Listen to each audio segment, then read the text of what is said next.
बुलेटिनमध्ये आपल्या सगळ्यांचं स्वागत।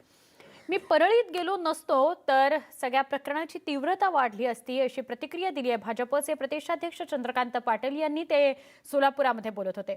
सोबतच पक्षविरोधी कारवाई करणाऱ्यांची गय केली जाणार नाही असंही चंद्रकांत पाटलांनी सुनावलेलं आहे। अनेकांनी मला घाबरवलं, परळीत जाऊ नका, तुम्हाला बोलू दिलं जाणार नाही, तुमचा अपमान होईल, तुमच्यावर अंडी फेकली जातील, पण तरीही मी त्याची तमा न बाळगता तिथे गेलो असं प्रदेशाध्यक्ष चंद्रकांत पाटील म्हणाले। ते सोलापुरात बोलत होते। जे कोणी पक्षविरोधी करतील त्यांना धकवलं जाणार नाही याची जाणीव नाही। यापुढे कोणाची घेणार? त्यामुळे एक लक्षात ठेवा की केंद्रापासून गल्लीपर्यंत खूप कडक वातावरण सुरू झालेलं आहे। आणि त्यामुळे मी आता शब्दबद्ध करत नाही, परंतु विधानसभेच्या निवडणुकीत तुम्ही पाहिलं कोणाची गय केली गेली। तसं ह्यापुढे काय बोलायचं ते सुभाष बाबूंकडे बोला, विजय मार्गाकडे बोला, तर ते आपल्याशी बोलतील। आम्ही प्रवासाला येऊ, बोलू, मार्ग काढू।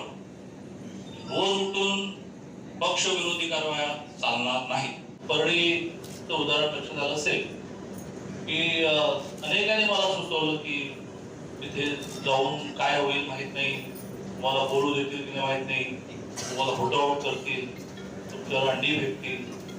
म्हणजे मी जाणार, मी गेलो, खूप संवाद झाला आणि त्यामुळे आज जे चित्र आहे तेही जर थोडंसं कोणाला वेदना देणारं जरी असलं तरी मी गेलो नसतो, संवाद झाला नसता तर थोडं आणखी तीव्र स्वरूप निर्माण झालं असतं। गेल्या अनेक दिवसांपासून आपल्या पक्षावर नाराज असलेले एकनाथ खडसे यांनी हे दिवाळी अधिवेशनावेळी नागपुरात असल्याची माहिती कळतीये। दिवाळी अधिवेशनावेळी यापूर्वी अनेकदा राजकीय उलथापालथी झाल्याचा इतिहास आहे। खडसे यांनी पक्षाने विचार केला नाही तर आपल्याला वेगळा विचार करावा लागेल असा इशारा दिलेला होताच। तसं काही करण्याची हीच ती वेळ खडसे साधतात का याकडे आता बघावं लागेल। बाळासाहेब थोरात यांनी खडसे यांचं काँग्रेसमध्ये स्वागतच आहे अशी भूमिका घेतलेली होती। खडसे दिल्लीला गेल्यानंतर त्यांना भाजपच्या कोणत्याही नेत्यानं भेट दिली नव्हती, पण राष्ट्रवादी काँग्रेसचे अध्यक्ष शरद पवार यांनी मात्र खडसेंना दिल्लीतील निवासस्थानी बोलवून जवळपास पाऊण तास त्यांच्याशी चर्चा केली होती। तसंच मुख्यमंत्री उद्धव ठाकरे यांनी देखील खडसे यांची विधान भवनामध्ये भेट घेत त्यांच्याशी चर्चा केली होती। खडसे यांनी कालच्या गोपीनाथ गडावरच्या भाषणात थेट देवेंद्र फडणवीस यांच्यावर टीकेचे बाण सोडलेत। कालच्या सभेनंतर खडसे मुंबईत परतले असून आजही त्यांच्या भेटीगाठींचा सिलसिला चालूच आहे।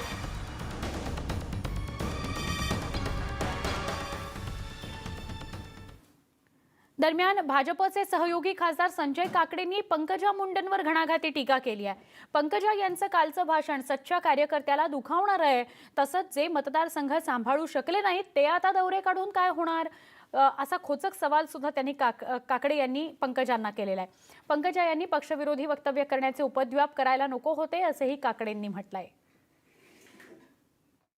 काल ज्या पंकजा मुंडेंनी स्टेटमेंट दिलं ते खरंच कुठेतरी भारतीय जनता पक्षाच्या खऱ्या आणि सच्च्या कार्यकर्त्यांना दुखवणारं होतं ते। कारण त्यांनी जे जे स्टेटमेंट दिलं ते स्टेटमेंट कृतीत जर त्यांनी मागच्या 5 वर्षात आणलं असतं तर त्यांचं नक्कीच 1 लाख मताधिक्याने त्यांचा विजय झाला असता। 5 वर्ष तुमच्यावर 2 महत्त्वाची खाती होती आणि एवढं असताना तुम्हाला तुमचा मतदारसंघ जर सांभाळता येत नाही तर महाराष्ट्र काय तुम्ही फिरणार आणि काय करणार, दिवे लावणार। आणि आता दिवसभरातली महत्त्वाची बातमी आहे। ही बातमी राहुल गांधींच्या विधानावरून झालेल्या गदारोळाची आहे। राहुल गांधींनी केलेल्या वक्तव्याबाबत माफी मागायला नकार दिलेला आहे। आज लोकसभेमध्ये त्यांनी झारखंडच्या सभेत केलेल्या वक्तव्यावरून गदारोळ झाला।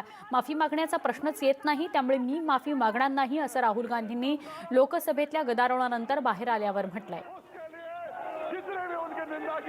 मेरे फोन पे अभी एक क्लिप है जिसमें नरेंद्र मोदी जी दिल्ली को रेप कैपिटल कहला रहे हैं। उसको मैं ट्विटर पे डाल दूंगा, पूरा देश उसको देख सकता है। दूसरी बात, मेन मुद्दा आज जो बीजेपी ने और नरेंद्र मोदी ने और अमित शाह ने नॉर्थ ईस्ट को जलाया है, मेन मुद्दा वो है।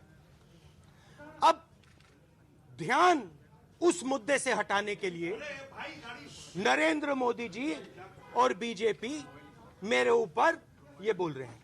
मैं यहां स्पष्ट कह देता हूं मैंने क्या बोला, मैं रिपीट कर देता हूं। मैंने बोला कि नरेंद्र मोदी ने कहा था कि मेक इन इंडिया होगा। हमने सोचा कि अखबारों में make in India, make in India, make in India दिखाई देगा। मगर आज जब हम अखबार खोलते हैं हमें सब जगह रेप इन इंडिया दिखाई देता है।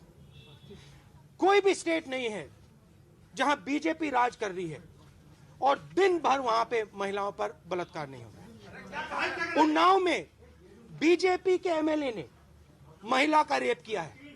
बीजेपी के एमएलए ने लड़की की गाड़ी पर एक्सीडेंट करवाया गया। नरेंद्र मोदी ने एक शब्द नहीं कहा, कोई कार्रवाई नहीं। दरम्यान राहुल गांधींनी झारखंडमधल्या सभेमध्ये नेमकं काय वक्तव्य केलं होतं ज्यावरून हा सगळा गदारोळ झाला त्यावरही आपण नजर टाकू। नरेंद्र मोदी ने कहा था मेक इन इंडिया, कहा था ना। अब आप जहां भी देखो मेक इन इंडिया नहीं भैया, अब है rape in India. Rape in India, जहां भी देखो अखबार खोलो झारखंड में महिला पर बलात्कार। उत्तर प्रदेश में देखो नरेंद्र मोदी के एमएलए ने महिला का रेप किया, उसके बाद गाड़ी का एक्सीडेंट हो गया, नरेंद्र मोदी एक शब्द नहीं बोलता। हर प्रदेश में हर रोज rape in India. Narendra Modi ji कहते हैं बेटी पढ़ाओ बेटी बचाओ। मोदी जी आपने ये नहीं बताया किससे बचाना है, बीजेपी के एमएलए से बचाना है। पंतप्रधान नरेंद्र मोदी हे स्वतः यापूर्वी दिल्लीला बलात्कारांची राजधानी म्हणाले होते, त्यामुळे माफी मी नव्हे मोदींनी मागायला हवी असा पलटवार राहुल गांधी यांनी केलाय। मोदींच्या त्या भाषणाची क्लिपच त्यांनी ट्विट केलेली आहे। आप दिल्ली को जिस प्रकार से रेप कैपिटल बना दिया है और उसके कारण पूरी दुनिया में हिंदुस्तान की बेइज्जती हो रही है और आपके पास मां बहनों की सुरक्षा के लिए न कोई योजना है, न आप में कोई दम है, न आप इसके लिए कुछ कर सकते हैं। इतना ही नहीं, आप विपक्ष के नेताओं पर गालियां दे रहे हो, झूठे आरोप लगा रहे हो। लोकसभेमध्ये मात्र राहुल गांधींच्या वक्तव्यावरून गदारोळ झाला। झारखंड इथल्या रेप इन इंडिया असा उल्लेख त्यांनी केला होता। यावेळी केंद्रीय मंत्री स्मृती इराणी असं म्हणाल्या की राहुल गांधींनी हिंदुस्थानातल्या तमाम महिलांचा अपमान केलेला आहे। गांधी कुटुंबातील व्यक्तीने असं विधान करणं लज्जास्पद आहे असं इराणी म्हणाल्या। लोकसभेमध्ये याच वक्तव्यावरून सगळ्याच भाजप खासदारांनी गदारोळ केला। में पहली बार हुआ है एक पार्टी का नेता सार्वजनिक तौर पर क्लैरियन कॉल देता हो कि हिंदुस्तान की महिलाओं का बलात्कार होना चाहिए। ये राष्ट्र के इतिहास में पहली बार हुआ है जो कांग्रेस पार्टी का नेता रेप जैसे संगीन जुर्म को पॉलिटिकल मॉकरी का हिस्सा बनाता हो। ये राष्ट्र के इतिहास में पहली बार हुआ है कि गांधी खानदान का एक बेटा सरेआम कहता हो आओ हिंदुस्तान में बलात्कार करो।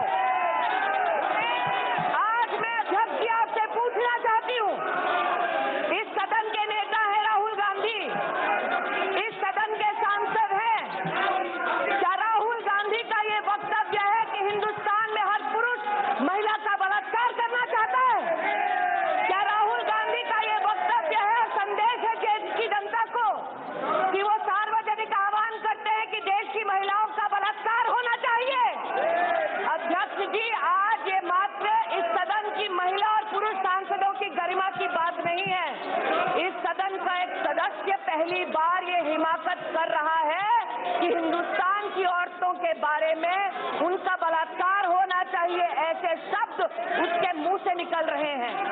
हिंदुस्तान की किसी महिला से पूछ लीजिए अध्यक्ष जी, अगर आह्वान किया जाए उसके बलात्कार का तो उसे मुंह तोड़ जवाब देना आता है। आज मैं आप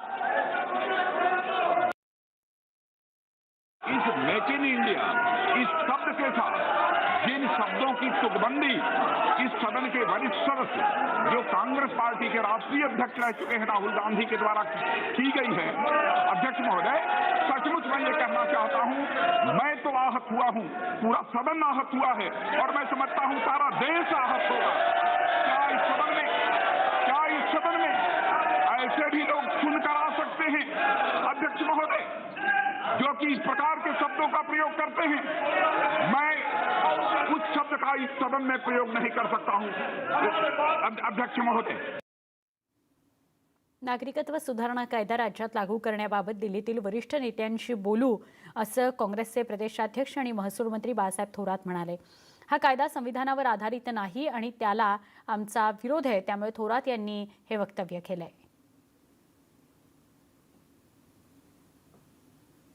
नागरिकत्व सुधारणा विधेयक इतर राज्यांमध्ये मान्य करण्यात आलं नाही।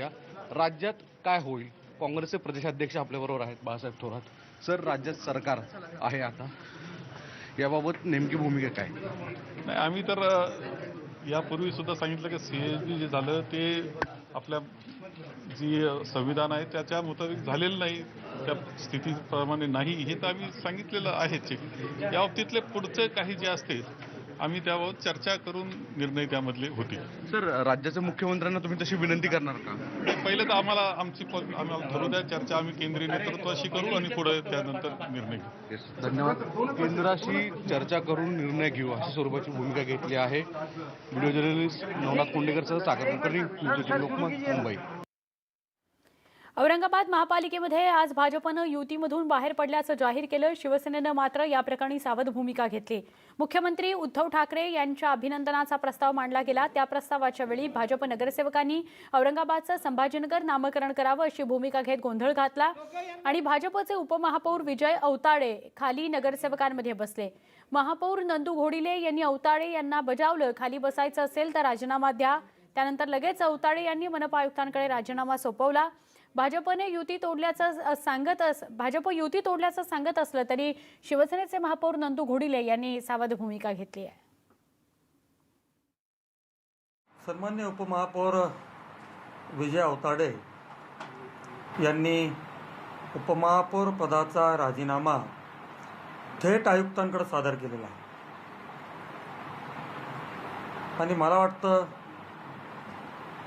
त्यांची ती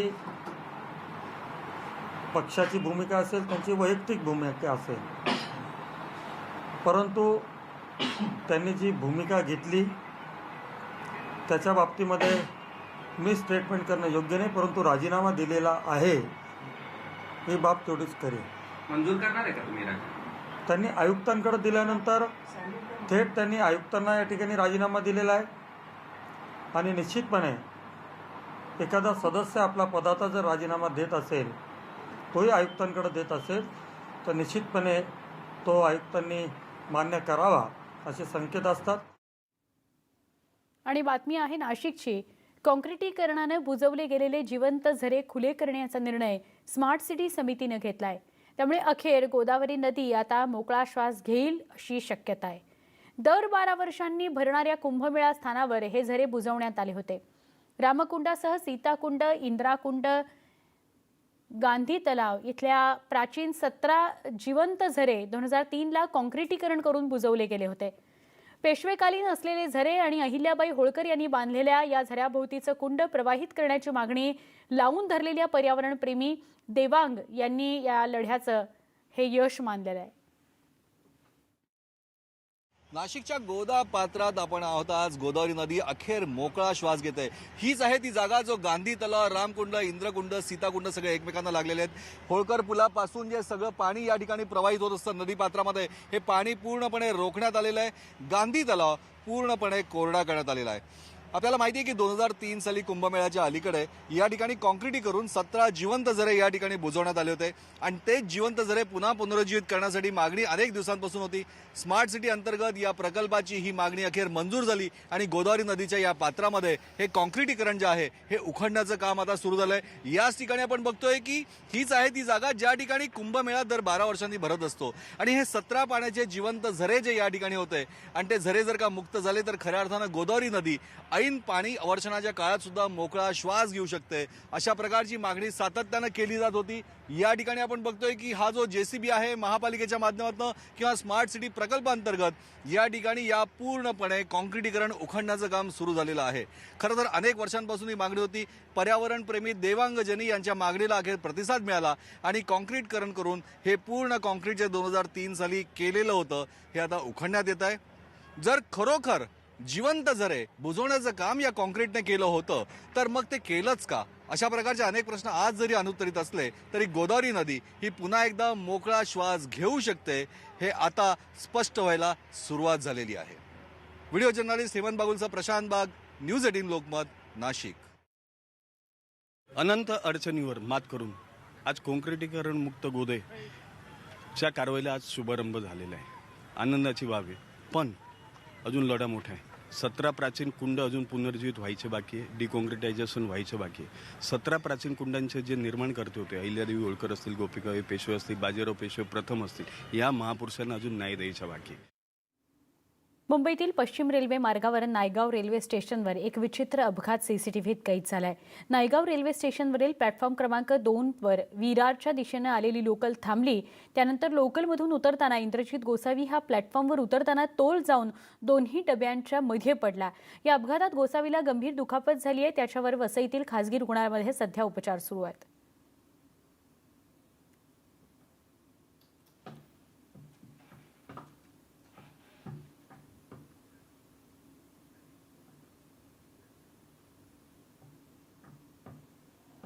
पुढच्या बातमीकडे आपण वळूया. ही बातमी आहे निर्भया सामूहिक बलात्कारासंदर्भातली. निर्भया सामूहिक बलात्कार प्रकरणात पटियाला हाऊस न्यायालयात होणारी सुनावणी पुढे ढकलण्यात आली आहे.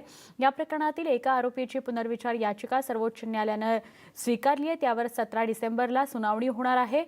त्यामुळे आता या प्रकरणाची पुढील सुनावणी 18 डिसेंबरला होईल. निर्भयाच्या आईनं न्यायालयाकडे आरोपींविरोधात डेथ वॉरंट काढण्याची मागणी केली होती.